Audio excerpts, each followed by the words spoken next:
욥기 4장 12절에서부터 21절까지 말씀. 혹시 지금 제 말씀이 좀 잘 안 들리는 분들 계세요? 이쪽 잘 들리세요? 그쪽도 잘 들리세요? 송희학 집사님 혹시 잘 들리세요? 네. 욥기 4장 12절에서부터 21절까지 말씀. 하나님의 말씀을 받들어 봉독할 때에 살아계신 하나님의 음성을 들으시기 바랍니다. 어떤 말씀이 내게 가마에 이르고 그 가느다란 소리가 내 귀에 들렸었나니 사람이 깊이 잠들 즈음 내가 그 밤에 본 환상으로 말미암아 생각이 번거로울 때에 두려움과 떨림이 내게 이르러서 모든 뼈마디가 흔들렸느니라. 그때 영이 내 앞으로 지나매 내 몸에 털이 쭈뼛하였느니라. 그 영이 서 있는데 나는 그 형상을 알아보지는 못하여도 오직 한 형상이 내 눈앞에 있었느니라. 그때에 내가 조용한 중에 한 목소리를 들으니 사람이 어찌 하나님보다 의롭겠느냐? 사람이 어찌 그 창조하신 이보다 깨끗하겠느냐? 하나님은 그의 종이라도 그대로 믿지 아니하시며 그의 천사라도 미련하다 하시나니 하물며 흙집에 살며 티끌로 털을 삼고 하루살이 앞에서라도 무너질 자이겠느냐. 아침과 저녁 사이에 부스러져 가루가 되며 영원히 사라지되 기억하는 자가 없으리라. 장막줄이 그들에게서 뽑히지 아니하겠느냐. 그들은 지혜가 없이 죽느니라. 아멘. 우리는 사랑하는 사람이 고난을 받게 되면 가서 위로를 하게 되죠. 위로는 참 좋은 것입니다. 또한 위로를 받고 회복되는 많은 사람들을 봅니다. 욥은 졸지에 집을 잃었고 모든 재산을 잃어버렸습니다. 자식 10명이 하루에 다 죽었습니다. 그리고 그의 몸은 만신창이가 되었습니다. 형체를 알아보지 못할 정도로 몸에 부스러기가 생겼습니다. 그리고 그런 그를 아내가 떠났습니다. 그때 욥을 위로하기 위해서 아주 멀리서 3명의 친구가 욥을 찾아옵니다. 그들은 일주일 동안 아무 말을 하지 아니하고 욥을 보면서 그냥 같이 웁니다. 욥의 아픔이 그들의 아픔이냐 고통하고 같이 아파하였습니다. 그들의 일주일 침묵이 끝나자 욥은 자신의 처지를 그들에게 한탄하기 시작하였습니다. 내가 왜 태어나서 이런 아픔을 겪느냐라는 것입니다. 욥이 친구들 앞에서 신세 타령을 한 것은 친구들의 위로를 받기 위함이었습니다. 그런데 친구들의 생각은 달랐습니다. 친구들은 욥의 아픔에 동참은 했지만 그들은 욥이 왜 이런 고통을 받을까 속으로 판단하기 시작하였습니다. 그리고 자신들이 발견한 문제점을 욥에게 이야기하기 시작했습니다. 우리가 명심할 것이 있습니다. 상대방의 아픔을 왜 겪는지 모른다고 한다면 우리는 그냥 침묵하고 위로하고 기도하고 같이 울어주는 것이 제일 좋습니다.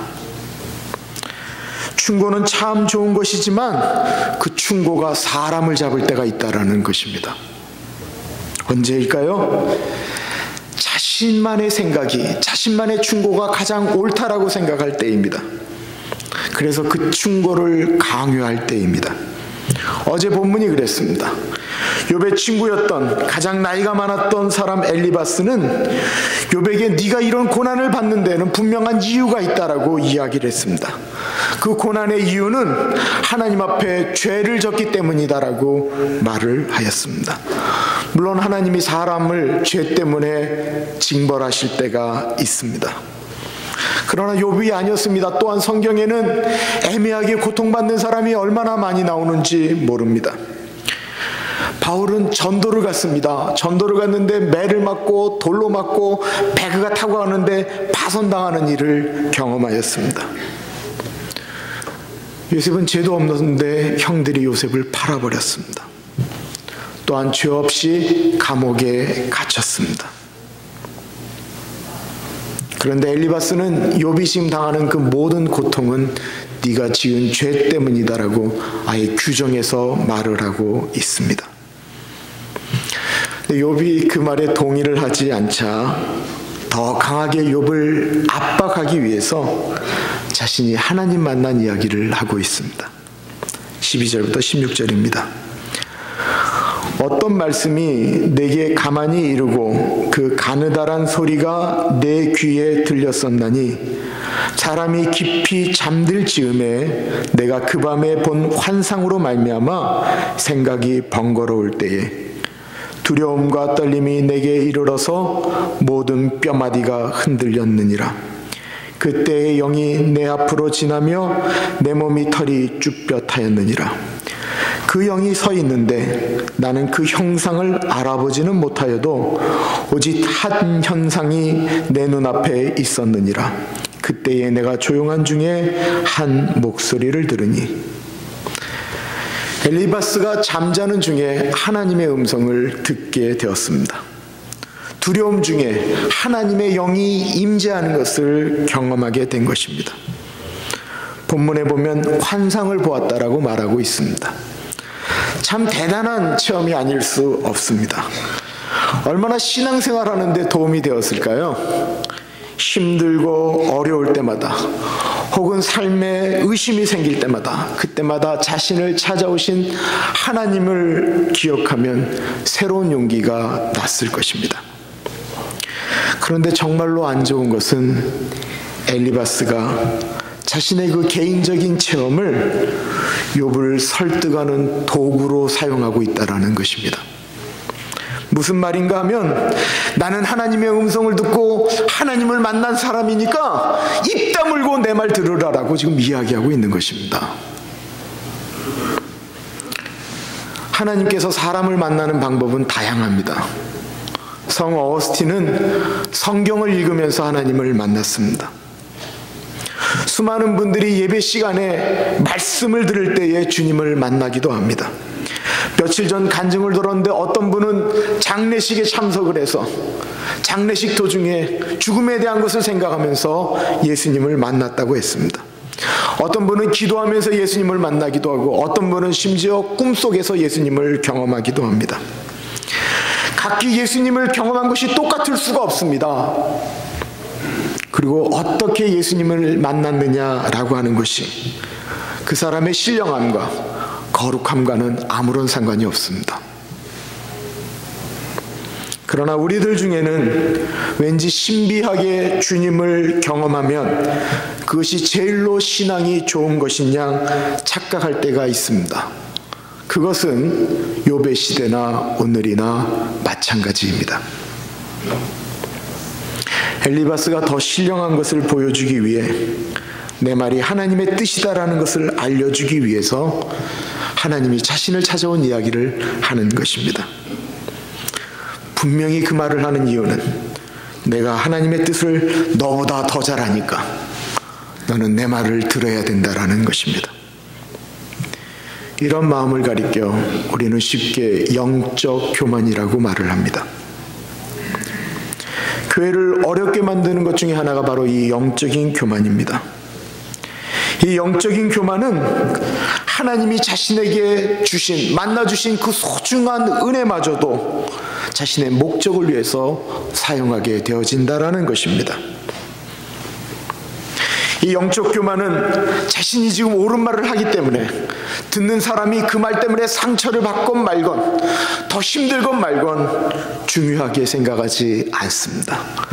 왜? 나는 지금 옳은 말을 하고 있다라고 생각하기 때문입니다. 이 영적 교만이 있는 사람은 다른 사람의 죄에 대해서 누구보다도 더 신랄하게 비판하는 경향이 있습니다. 그래서 교회가 이 영적 교만을 가진 사람들 때문에 아파하고 힘들어하고 병들어하는 경우가 대단히 많이 있습니다.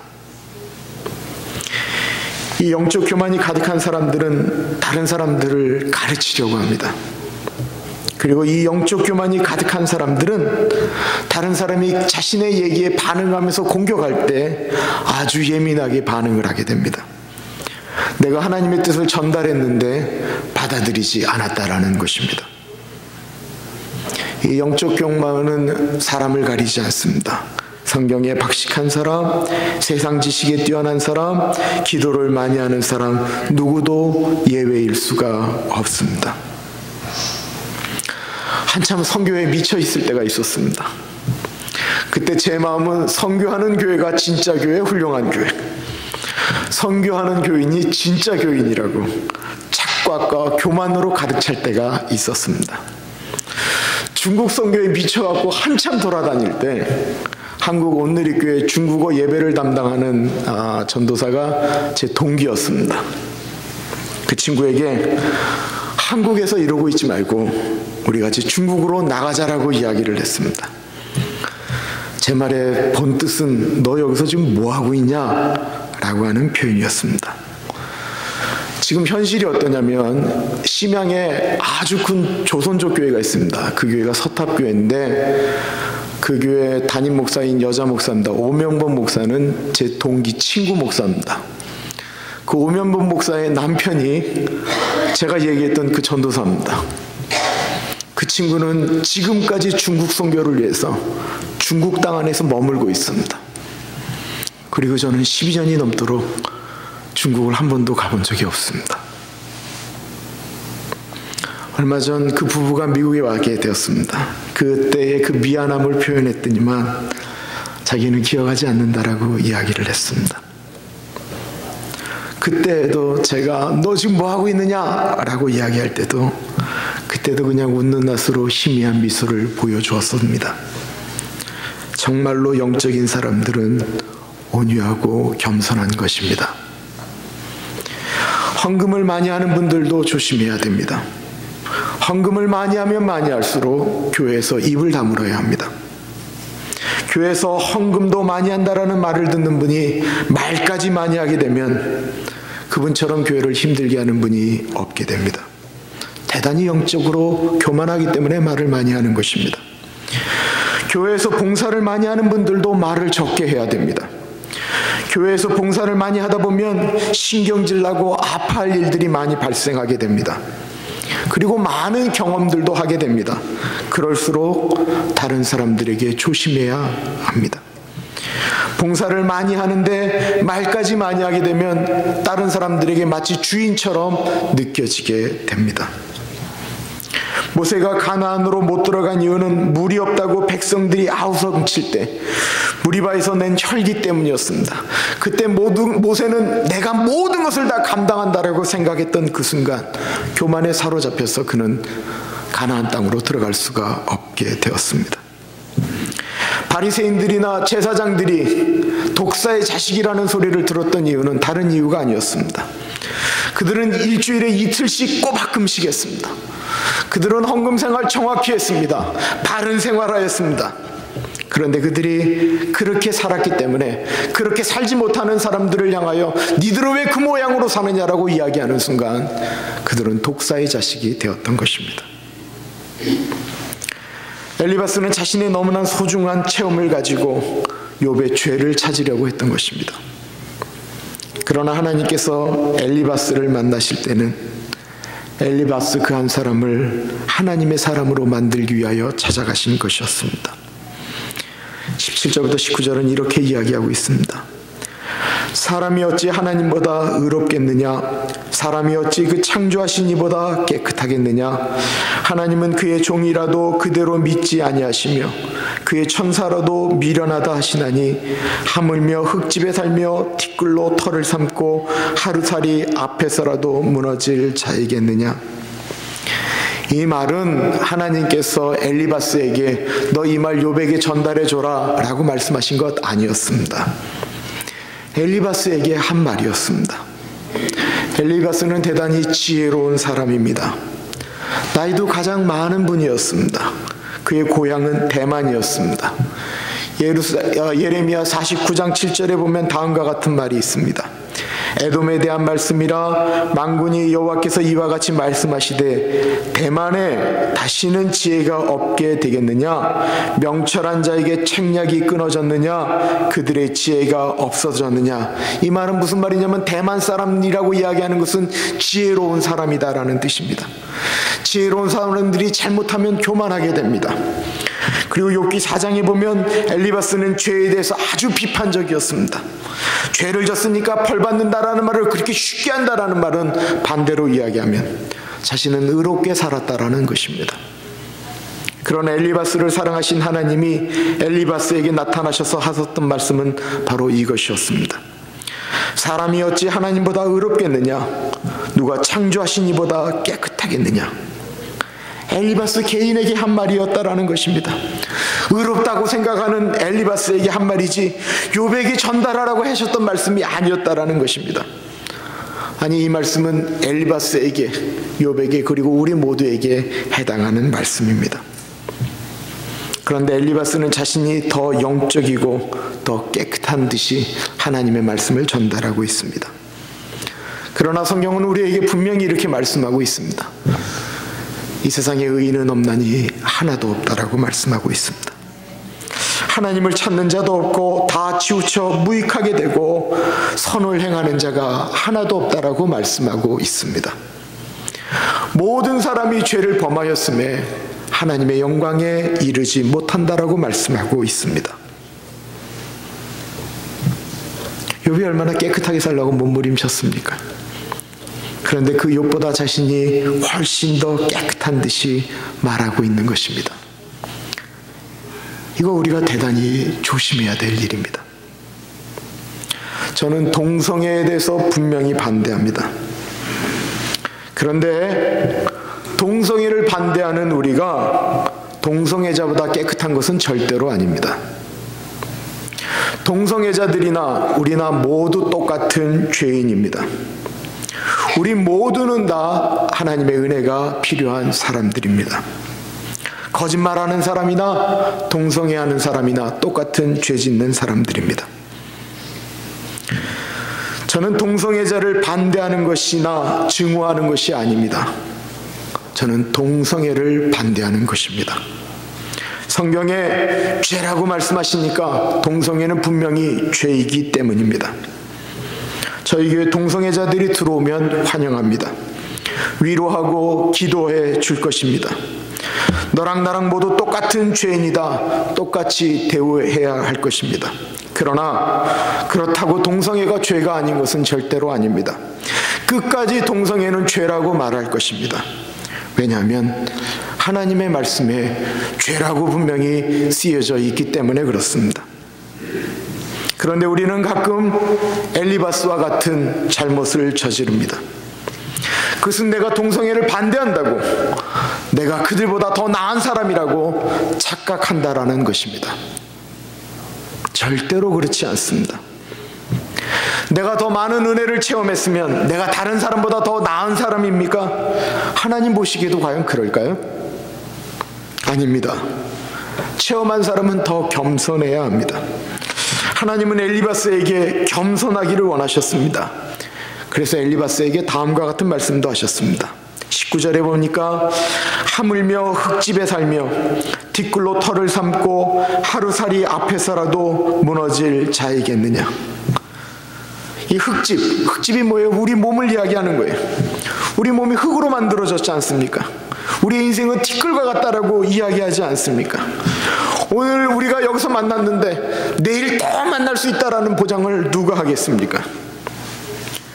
설령 우리가 우리의 몸을 잘 관리해서 우리가 백수를 누렸다고 합시다. 백수를 누리고 하나님의 부름을 받았습니다. 이 엘리바스는 욥기 15장에 보면 욥의 아버지보다도 더 나이가 많다라고 표현하고 있습니다. 욥기 15장에 우리 중에는 내 부친보다 나이가 많은 자가 있다라고 표현했습니다. 나이가 아주 많으셨습니다. 그러나 하나님 편에서 보면 나이가 많은 것, 나이가 적은 것 아무것도 아니다라는 것입니다. 아주 젊은 나이에 10살이 죽은 어린아이가 있습니다. 100살에 돌아가신 분이 있습니다. 이 차이는 무려 90살입니다. 어마어마한 차이죠. 그러나 우리의 인생을 영원이라는 시간으로 둘 때, 영원이라는 시간 앞에 10살에 죽은 100살에 죽은 그 90년의 차이가 저마나 차이나 될까요? 그 차이도 아마 아닐 것입니다. 20절에 보면 아침에 저녁 사이에 부스러져 가루가 되며 영원히 사라지되 기억하는 자가 없으리라. 죽고 나면 기억하는 사람 없습니다. 그렇다고 한다면 우리가 숨을 쉬고 있는 이 살아있는 동안 우리는 바르게 살아야 합니다. 엘리바스에게 필요한 것은 자신의 의견을 관철시키는 것이 아니었습니다. 고난받는 욥이나 엘리바스나 모두 영원히 사라지고 기억하지 못할 존재이기 때문입니다. 하나님이 엘리바스에게 이런 기가 막힌 환상을 보여준 이유가 무엇입니까? 다른 사람 정죄하라고 보여주신 것입니까? 교만하게 만들라고 보여주신 것입니까? 아니면 그런 인생이니 정말로 소중히 살라고 보여주신 것입니까? 겸손하라고 보여주신 것입니까? 하나님이 주신 이 흙집, 하루살이처럼 어떻게 무너질지 모르기에 오늘을 열심히 사랑하며 축복하며 살아가야 되는 것입니다. 얼마 전 어느 분으로부터 아주 참 좋은 이야기를 메일로 받았습니다. 제목은 어느 젊은 사형수의 마지막 5분. 어느 젊은 사형수가 있었습니다. 사형을 집행하던 날 형장에 도착한 그 사형수에게 마지막으로 5분의 시간이 주어졌습니다. 28년을 살아온 그 사형수에게 마지막으로 주어진 최후의 5분은 비록 짧았지만 무척이나 소중한 시간이었습니다. 마지막 5분을 어떻게 쓸까? 그 사형수는 고민 끝에 결정을 했습니다. 나를 알고 있는 모든 이들에게 작별의 기도를 하는데 2분, 오늘까지 살게 해주신 하나님께 감사하고 곁에 있는 다른 사형수들에게 한마디씩 작별 인사를 나누는데 2분, 나머지 1분은 눈에 보이는 자연의 아름다움과 지금 최후의 순간까지 서 있게 해준 이 대지에 감사하기로 마음을 먹었습니다. 하염없이 흐르는 눈물을 삼키면서 가족들과 친구들을 곰곰이 생각하며 작별 인사와 기도를 하는데 벌써 2분이 지나가 버렸습니다.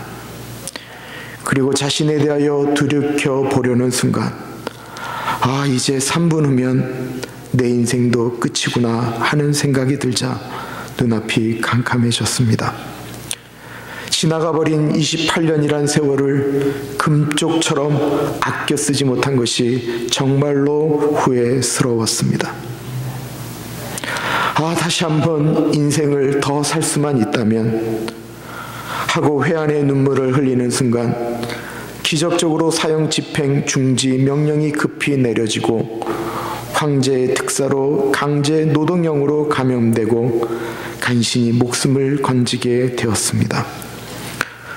구사일생으로 풀려난 그는 그 후 사형 집행 직전에 주어졌던 그 5분간의 시간을 생각하며 평생 시간의 소중함을 간직하고 살았으며 하루하루 매 순간순간을 마지막 순간처럼 소중하게 생각하며 열심히 살았다고 합니다.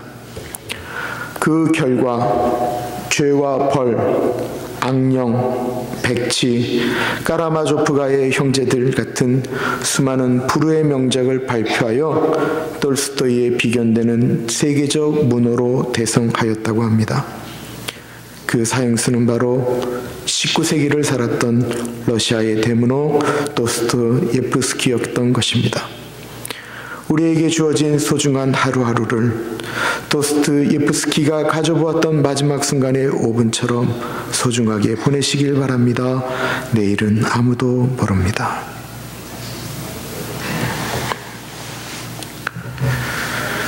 우리 모두에게는 하나님이 주신 축복들, 간증들, 경험들이 있습니다. 그것이 교만이 안 되기를 바랍니다. 그것이 다른 사람을 세우는 축복의 통로이기를 기도드립니다. 내가 아픔을 경험한 것마저도 다른 사람들에게 다시는 그런 아픔을 경험하지 않도록 해주는 축복이기를 바랍니다.